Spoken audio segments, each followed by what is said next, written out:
നമ്മുടെ രാജ്യം എത്ര ആവേശകരമായി നമ്മൾ പറയുന്ന നമ്മുടെ പ്രിയ മാതൃരാജ്യം എത്ര വലിയ പോരാട്ടങ്ങളിലൂടെ കടന്നു വന്ന രൂപപ്പെട്ട ഒരു രാജ്യമാണ് നമ്മുടേത്.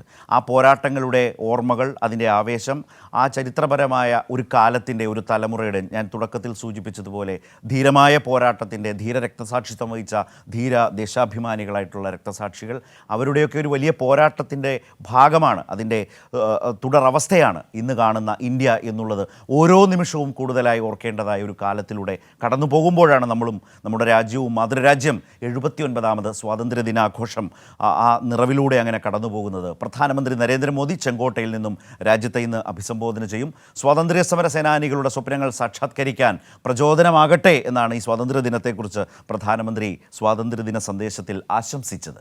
ദില്ലി പോലീസ്, അർദ്ധസൈനിക സേന, പ്രത്യേക യൂണിറ്റുകൾ എന്നിങ്ങനെ 10,000-ലധികം ഉദ്യോഗസ്ഥർ ദില്ലി തലസ്ഥാനത്ത് ഉടനീളം വിന്യസിച്ചിട്ടുണ്ട്, സുരക്ഷയുടെ ഭാഗമായി വിന്യസിച്ചിട്ടുണ്ട്. ദില്ലി കേരള ഹൗസിൽ നടക്കുന്ന സ്വാതന്ത്ര്യ ദിനാഘോഷത്തിൽ കേരളത്തിൻ്റെ പ്രത്യേക പ്രതിനിധിയായ കെ വി തോമസ് പതാക ഉയർത്തും. ഇതൊക്കെയാണ് ദില്ലി വിശേഷങ്ങൾ എന്ന നിലയിൽ പറയാനുള്ളത്. പിന്നീട് നമുക്ക് കേരളത്തിലേക്കും വരാം. കേരളത്തിലും വിപുലമായ സ്വാതന്ത്ര്യ ദിനാഘോഷ പരിപാടികളാണ്. തിരുവനന്തപുരത്ത് മുഖ്യമന്ത്രിയും ജില്ലകളിൽ മന്ത്രിമാരും ഒക്കെ ഈ സ്വാതന്ത്ര്യ ദിനാഘോഷ പരിപാടികളിൽ പങ്കാളികളാകും. അതിൻ്റെ വിശദാംശങ്ങളിലേക്ക് വരാം.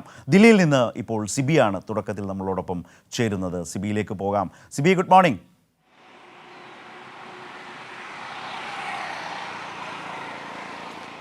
ഗുഡ് മോർണിംഗ് ശരത്, എല്ലാവർക്കും അങ്ങനെ ഏതായാലും ദിനാശംസകൾ.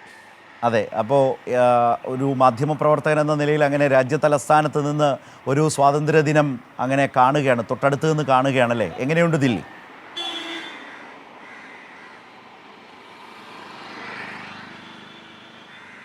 ദില്ലിയിൽ സ്വാതന്ത്ര്യ ദിനാശംസയുമായി ബന്ധപ്പെട്ടുകൊണ്ട് ഇപ്പോൾ വളരെ വലിയ രീതിയിലുള്ള സജ്ജീകരണങ്ങൾ തന്നെ, ഒരുക്കങ്ങളെല്ലാം തന്നെ പൂർത്തിയായി കഴിഞ്ഞു.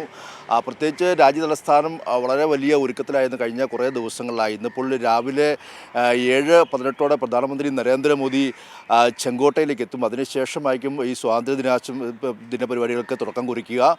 കൃത്യം 7:30 പ്രധാനമന്ത്രി നരേന്ദ്രമോദി ത്രിവർണ്ണ പതാക ചെങ്കോട്ടയിൽ ഉയർത്തും. അതിനുശേഷം അദ്ദേഹം രാഷ്ട്രത്തെ അഭിസംബോധന ചെയ്യുകയും ചെയ്യും.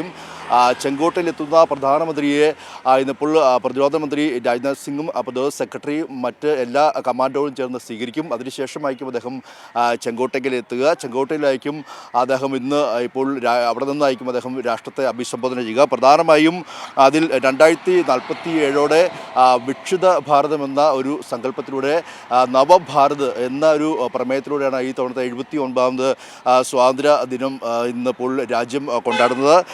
വലിയ രീതിയിലുള്ള സജ്ജീകരണ ഒരുക്കമാണ്, പ്രത്യേകിച്ച് വലിയ സുരക്ഷാ സന്നാഹത്തിലാണ് രാജ്യതലസ്ഥാനം. അതുമാത്രമല്ല, ഓപ്പറേഷൻ സിന്ദൂറിൻ്റെ വിജയം കൂടി ഈ ഒരു സ്വാതന്ത്ര്യ ദിനത്തിൽ ആഘോഷിക്കുന്നതാണ് ഇതിൽ മറ്റൊരു പ്രധാനപ്പെട്ട കാര്യം. ഇന്നലെ രാഷ്ട്രപതിയുടെ സൈനിക മെഡലൊക്കെ പ്രഖ്യാപിച്ചപ്പോൾ ഏറ്റവും കൂടുതൽ ഈ ഓപ്പറേഷൻ സിന്ദൂറുമായി ബന്ധപ്പെട്ടുകൊണ്ട് അവിടെ ആ ഒരു സൈനിക നടപടിയിൽ പങ്കെടുത്ത നാവികസേനയ്ക്കും കരസേനയ്ക്കും വ്യോമസേനയ്ക്കൊക്കെ അടക്കമായിരുന്നു ഇന്നലെ ഈ സൈനിക മെഡലുകൾ പ്രഖ്യാപിച്ചെന്ന പ്രത്യേകതയുണ്ട്. അതുകൊണ്ട് തന്നെ ഈ ഒരു സ്വാതന്ത്ര്യദിന ആഘോഷത്തിൽ ഈ ഓപ്പറേഷൻ സിന്ദൂറിൻ്റെ വിജയം കൂടി ഉണ്ടാകുന്നു എന്നുള്ളതാണ് ഏറ്റവും പ്രധാനപ്പെട്ട കാര്യം എന്ന് പറയുന്നത്.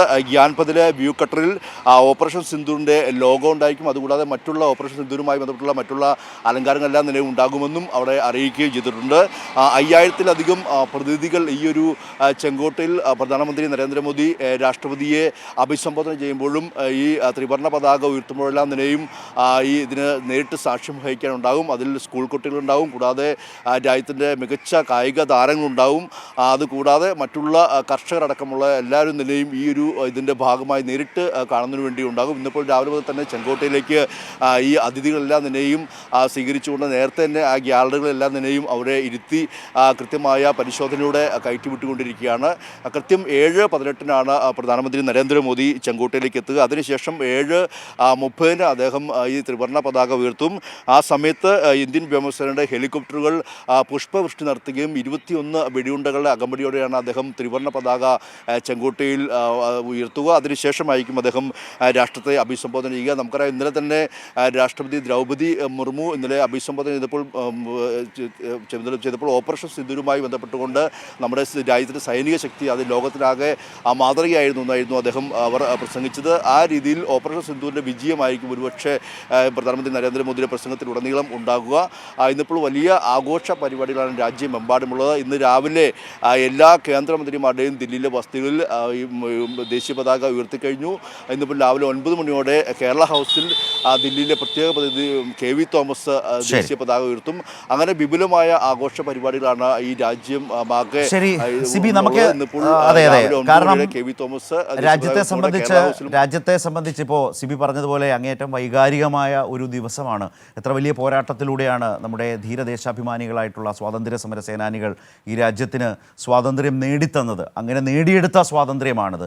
അത് ആ നിലയിൽ തന്നെ നിലനിർത്തേണ്ട ഉത്തരവാദിത്വത്തിലൂടെ കടന്നു പോകുന്ന തലമുറയാണ് നമ്മുടേത്. അത്തരമൊരു ഘട്ടത്തിലാണ് ഇപ്പോൾ ദില്ലിയിലെ ഒരുക്കങ്ങളെക്കുറിച്ച് അവിടെ ഇന്ന് പ്രധാനമന്ത്രി ചെങ്കോട്ടയിൽ സ്വാതന്ത്ര്യദിന സന്ദേശം നൽകുന്നതും പതാക ഉയർത്തുന്നതുമായി ബന്ധപ്പെട്ട ആ നടപടിക്രമങ്ങളാകെയും വിശദീകരിച്ച് ഇപ്പോൾ സിബി സംസാരിച്ചത്.